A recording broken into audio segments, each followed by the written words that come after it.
What's up guys, we are at the factory today and I've decided it's time to stop f***ing around with the T18 and actually get this thing up to spec and take it drifting. Obviously we were supposed to go drifting in South Australia last weekend, but that didn't happen because just as we were about to leave, well actually we did leave, we left our house, we got about an hour and a half out of Melbourne, but then they called a quick 5-day lockdown here in Melbourne because there were a couple of coronavirus cases and they wanted to get on top of it. So we decided, instead of risking it, turn around, come home. Just to keep, you know, on the safe side of things and make sure that we're sticking to the rules. I've been meaning to get the T18 up to spec and awesome for a while now, and then Jordan hit me up and said that there's a skid pan day on this weekend for Vivid Motorsports. Awesome group of people, and we decided we may as well use that as motivation to get this thing perfect and take it drifting. Jordan's driving his R33, a couple other rad dudes are driving as well. Jordan's here. Hi Jordan. How you doing? I'm good, how are you? Fantastic. Better now because we've just been on a huge mission to pick up everything that we need for the T18. The thing's in a little bit of a dire state at the moment. It's not too bad, so yeah, that's right, we got a whiteboard. Here's a list of things we need to do. We're going to put in a new radiator. So we've got a Honda Civic radiator in there at the moment. We're going to scrap that and we're going to put the stock E36 radiator in there, so we're going to fit that. I went ahead and bought a new seat for the E36. It's got a nice new bride that's going to be going into the E36, so we're going to steal this one out of the E36 and that's going to be going into the T18 for the driver's seat. That way the T18 will have 2 bucket seats. Chuck and fire extinguisher. The shifter, I hate it, so we're going to put one of the 2-step garage solid shifters in that we have. Exact same shifter that we have here in the E36. They are freaking amazing. I absolutely love it. And so we're going to chuck one into the T18 as well. So we'll have to do a little bit of stuff to make that fit. Brake switch because it wasn't working. Make sure all the lights work. We're going to paint a bunch of stuff. We're going to put a brand new Bosch fuel pump in it because that's been the massive issue with the thing not running properly. Currently has eBay fuel pump, no good. Scratch that. We'll put a brand new, proper, genuine Bosch unit in. Do the alignment, chuck a new rocker cover on, tidy up the wiring, and we have these fender mirrors that are off the 280ZX, and I did a quick test fit. I'm stoked on it, so we're going to chuck these on both sides because I reckon it looks mad JDM spec. And one thing I didn't put down on the list as well, bonnet pins. Bonnet pins, yes. We'll chuck that on the list. This thing, I actually just love it. It's so freaking cool. So we're going to tidy it up, get it ready, and we're going to take it freaking drifting. I'm super committed to having this thing actually running how we hoped it would run. Take it drifting, no issues whatsoever, have the thing run perfectly. It's another hot day out at Winton this Sunday, about 33 degrees, so it's definitely important that we make sure that we get the cooling system fully up to scratch. Paint all the inside black here. I just want to get this car, I just want to get it mint because after this drift day we will actually end up selling this car. And people are always hesitant, I think, to buy cars that are kind of half done or that need a bit of work. So instead of selling it as like a needs work car, we're going to sell it as a fully drift ready car. Literally push that start button, head out onto the track and have a good time. So just a couple of things really to tidy up. It's a big day ahead. I'm so keen. Yeah, I'm keen as well, man. It's going to be fun as. I can't wait to drift together as well. I'm not going to go near Jordan and his R33 though because that thing's too nice. Let's just get cracking. We've got a whole bunch of parts to get out of the ute. Woo! Look at this thing. So clean. All the American viewers will love this. They're really into the R33s over there. This thing is just nice, dude. You need to buff those headlights, but do not ruin this car. I say as you take it drifting on the skid pan this weekend. No door marks. Yeah, no door marks. We won't do that. Alright, let's get all the stuff out of the ute and get to work. First, the radiator. Yeah, let's change the radiator. Yew! Alright, so just for anyone who doesn't know, currently what we had in here was this Civic radiator. Out we come. Alloy radiator. So, I mean, I don't think we really had too many cooling issues actually with this engine setup specifically, but just to avoid it altogether, I thought it was better to put the stock radiator setup for this engine back into the car instead of having this tiny little thing in there. So plus the way it fit was in there, it wasn't done super well, which is my fault. So as I said in one of my other videos, we're changing mentality this year. We're going to do things properly, and so I'll show you guys the new radiator that's going in. So just for visual reference, here's the two radiators next to each other. As you can see, stock radiator, lots more surface area for it to dissipate the heat. And also, obviously, the expansion tank is inbuilt, which is super handy as well. And it has this bottom hose that we've blocked off on the engine currently, but we will unblock and actually run it to where it's supposed to run here in the expansion tank. And it just allows the whole thing to bleed out properly, so that's all good. And luckily, check this out. This fits like a glove. It slides down, and I would say it actually fits better once I move this out of the way. Very fun to do one-handed. I'd say it fits better than the Honda Civic Radiator, which is crazy. Once it's sitting all properly as well, it has more clearance up front of the engine as well. So all in all, just it's going to be heaps tidier. So before I actually install it, I'm just going to quickly tidy up this radiator, give it a quick spray inside with water to make sure there's no crap in it. And then just spray it quickly with silver just so when we put it in, it looks all nice and pretty. And then we're going to sort out the radiator hoses and bolt it all up. While I've been doing that, Jordan's gone ahead and installed the bonnet pins, which is rad. So that's another job done, ticked off the list. Thank you, Jordan.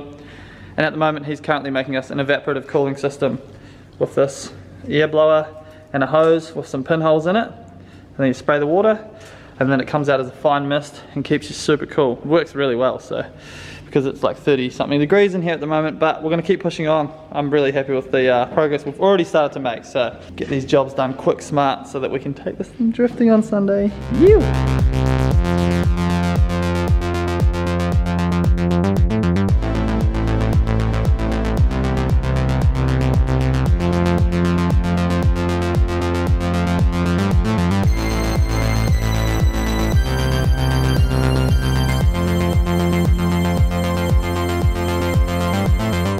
Update time.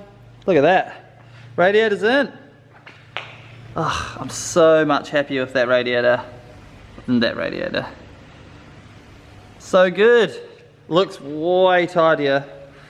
Just heaps more stock as well, which is nice. And you know the engine's going to stay cool because it's got the radiator it's supposed to have in it. We thermofan on the back of it there as well. Put this pipe in here so that we could have the temp sensor in. Gasless MIG welding, so you know, a little bit of splatter, but hey, it's gonna get the job done, and that's what's up. How good? So good.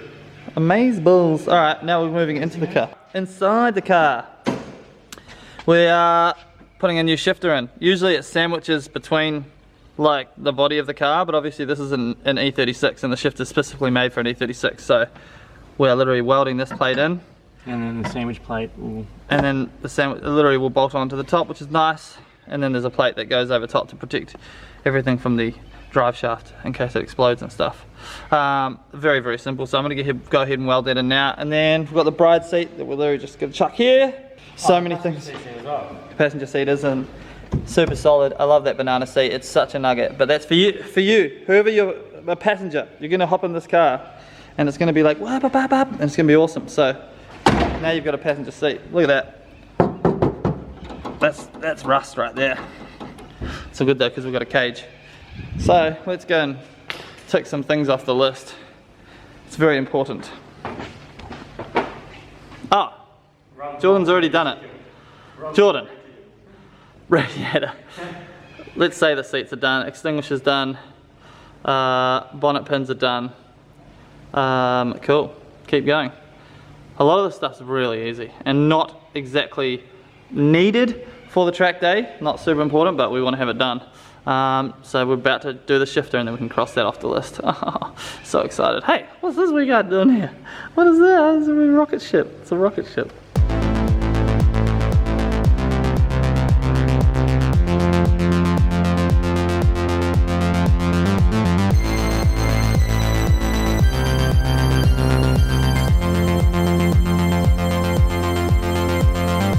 Alright, so we've battled through the heat and we've got the shifter all in and it's super nice, like a million times nicer than the last one.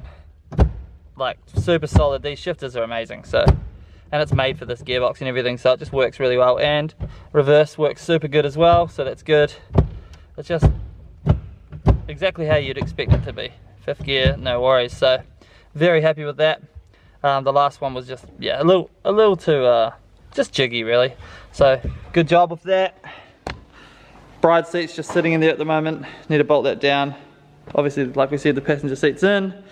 So we've made a lot of progress right now though, before we finish up just for today, but we'll come back tomorrow morning, is we've just got the car in the air. I know I should put it on the hoist, but we have to move so many things to get it on the hoist. So we've just jacked it up and I'm going to chuck the new fuel pump in because I've made it super easy to access. It's just under here, so quite easy to swap out. So I'm going to do that now quickly, and we're just going to make sure that the car runs as it should with the new fuel pump in it, so that we're not chasing any kind of issues, and we go home tonight with peace of mind, knowing that there's only a couple more jobs to do to get this thing perfect for the track. So I can't wait to drive it how it should be driving. I reckon this thing's going to shred tyres, which is funny because I'm only taking 2 pairs. Yeah, grab a third and you'll be blazing. I reckon it will, eh? I reckon it's going to be awesome. So 3 more tyres. Yeah, very light, 110 kilowatts of power, supposedly. That's what they produced from BMW. Probably doesn't produce that anymore, but it feels torquey. So alright, so this is a Bosch 070 genuine unit. This is what I've got in the 280ZX right there, if it'll ever focus. So very easy to fit. Chucking in now. This is fun. Going back to working. Look, I've got a hoist. I'm working on cars on the ground. Where's your creeper? It's called being lazy. Yeah, I've got a creeper. He's holding the camera. Shut the fuck up. That's what you get, mate. So the new fuel pump is in, and unfortunately I'm still having the same issue. I'll show you guys in a second, but basically when you rev the car, it'll rev up normally, and then if you literally try to rev it straight away again, it'll drop out and have like it'll either hesitate or it just won't rev at all, and then it will rev. So there's like a wee delay, and I can't figure out why. I thought it was a fuel pressure issue. It still could be a fuel pressure issue. So we'll put the brand new fuel pump in. I'll start it up here. I've pulled the pod filter off just for now, just in case that was causing any issues like it was on the rotary. But we'll start her up and I'll show you guys what I mean.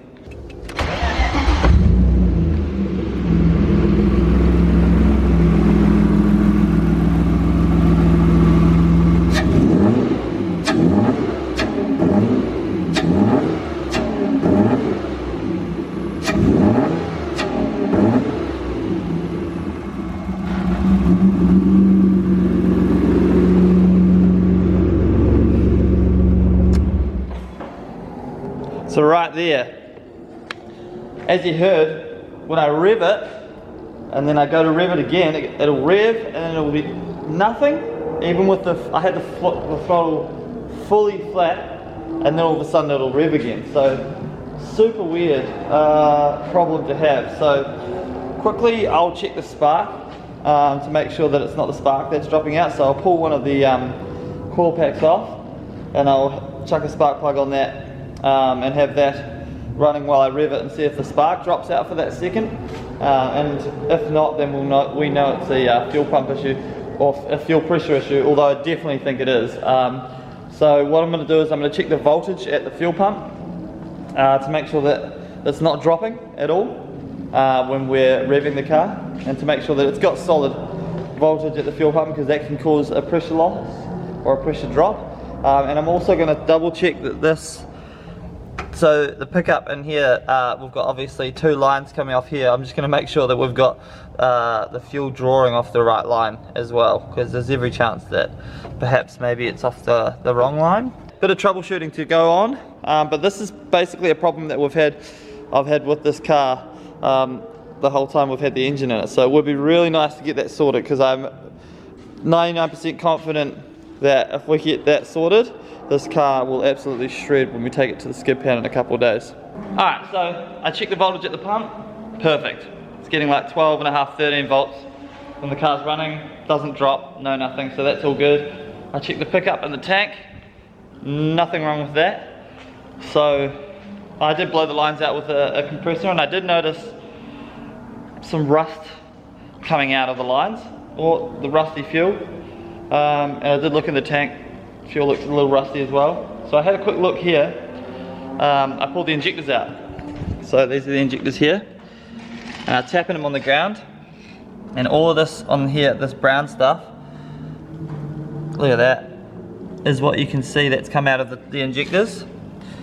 We've had this problem before, but I replaced the tank with a good tank. We've also replaced the fuel filter a couple of times and whatnot, but it's had this revving problem for a while, so I assume perhaps maybe we didn't replace these injectors after replacing the tank, and these injectors have been clogged for a while.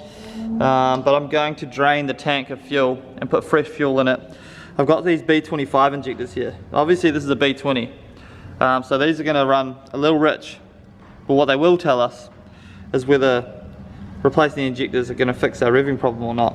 I reckon I could clean these injectors out and they'll probably be all good, at least run a whole lot better. But first things first, we'll chuck these B25 injectors and I'm going to run it up and see kind of how it comes up. But I'm assuming that's our problem. So the injectors are in, but as you can see, I got a bit carried away. I'm going to put brand new spark plugs in while we're at it, and we're going to put the new valve cover on as well, just make sure everything is all good. I'm also just going to put a whole bunch of different coil packs in as well to make sure that that's not our problem. Radiator's full, whole system sealed, really happy with that, so fingers crossed we can get this thing revving properly, because that's literally all we need to figure out. And then I can tidy everything up and this thing will be a little boost. So I'll get these spark plugs in and the valve cover on. Alright, update time. So, run the engine up, all the coil packs and stuff are all in, and it was still exactly the same, right? Which annoyed me a little bit. I held the engine kind of high in the rev range, just held it there, and all of a sudden, boom, it cleared out, and it just started revving super nice, perfectly, exactly how you want it to. So I've come to think that perhaps the engine is in some kind of limp mode, and then I got to thinking, I was like, I've replaced everything on this motor bar the coolant temp sensor, and the coolant temperature sensor can create the symptoms that we are experiencing with this car, right? So I pulled the coolant temperature sensor out, which I just dropped. Here it is here, looking pretty cruddy, probably very old, and decided we'd go change it. So they're about $23 at the shop, Repco down the road. Unfortunately they didn't have any of the $23 ones in stock, but they did have the expensive $90 ones in stock. So we paid $90 for this sensor, but beggars cannot be choosers. So we'll go ahead and chuck this in, and hopefully this clears up our issue. Before, when it was revving properly, it was revving so damn nice. So keen to get it to that, because I turned the car off, I let it cool down again, and then when I turned it back on, it went back to the way it was before, which is, I feel like it's in some kind of limp mode. And of course I went to install the sensor, and they gave me the wrong one. Wrong thread pitch, does not fit. Thanks Repco, good job guys. We'll definitely be returning that frickin' $90 sensor, that's for sure. So I don't really know what to do. I'll probably go ahead, clean this sensor up and chuck it back in, but it's a bit of a bummer. It's very annoying when things don't go to plan. Alrighty, so once again, this car has defeated me. I'm done for the day, I'm done for the video. Julius, look, I'll show you guys the mess that I've made trying to fix this thing. There's literally water everywhere. That's a rag, by the way. Things everywhere. I've literally gone like through every single thing trying to figure out what the freaking problem is, and I have no idea. Still revving exactly the same, like misfiring. I got it to rev beautifully that once, so that was literally just by, I was just literally revving it, and then it just all of a sudden opened up and it come right. It was good, and then obviously when I turned it back off and then turned it back on again, it was back to its normal ways. So just really stuck on what it could be. There's not a whole lot. I mean, the main sensors, the airflow meter, the TPS, the temperature sensor, crank angle sensor, and that's pretty much it for these cars. They're not overly complicated, so I'm at a loss as to why this thing just will not rev properly, and it's kind of breaking my heart. But it doesn't mean that we won't be drifting this weekend. It just means that I maybe have to take the purple car, which is sweet because I got it tuned recently, as you guys saw in the previous video, so we're pretty good to go for that one. So I'm just, once again the T18 has defeated me. If you guys have any ideas as to what it could be, please jump in the comments below, let me know. I still have a day tomorrow to get everything ready, chuck stuff on the trailer, so I could get this thing technically up and running and good to go if I find the problem. It's just I'm just at a loss for exactly what that problem could be. So, but it's all good, we'll push through. It's just really hot. I need to go eat some food. I need to just relax and stop doing this for a little bit. You know, you just get to that point where things just get so annoying, you start losing tools because your mind's just not in the right place. So, this freaking car can take a back seat for now. Alright, it's me, Mike, coming at you from another day. Had a sleep, got some fresh perspective on the whole ordeal, and I ended up hitting up a good friend of mine, Tom Barrett. Huge shout out to this dude. These M50B20s are actually really hard to find parts for.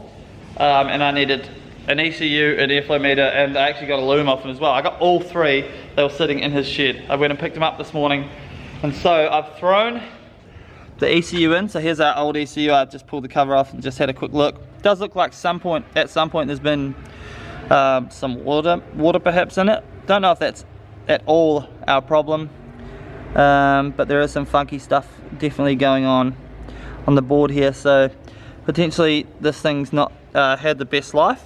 So I went out and got another ECU. Thank God he had the right one. It was literally a miracle. And so we've thrown that in. I've also thrown some fresh fuel in it. I put the different airflow meter on it, although fairly sure it's the ECU. And check this out.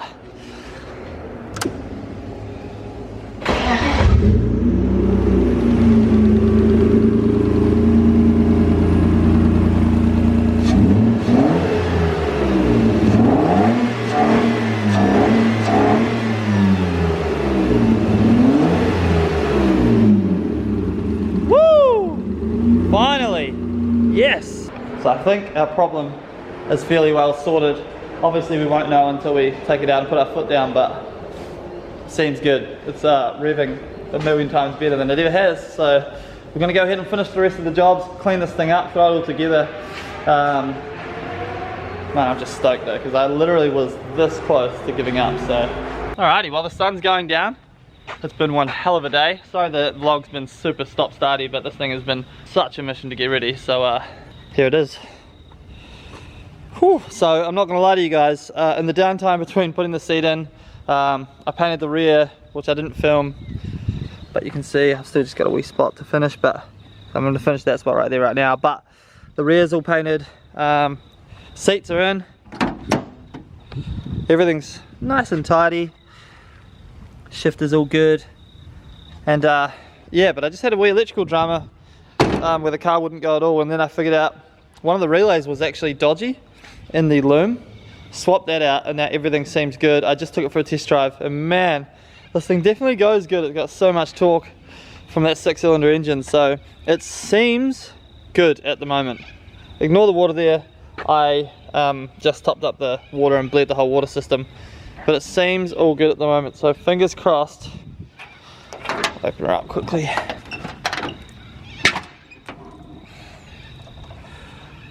So it seems all good at the moment.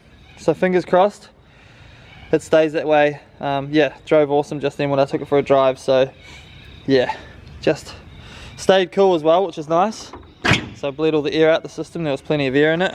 But it looks pretty rad. Those fender mirrors look sick.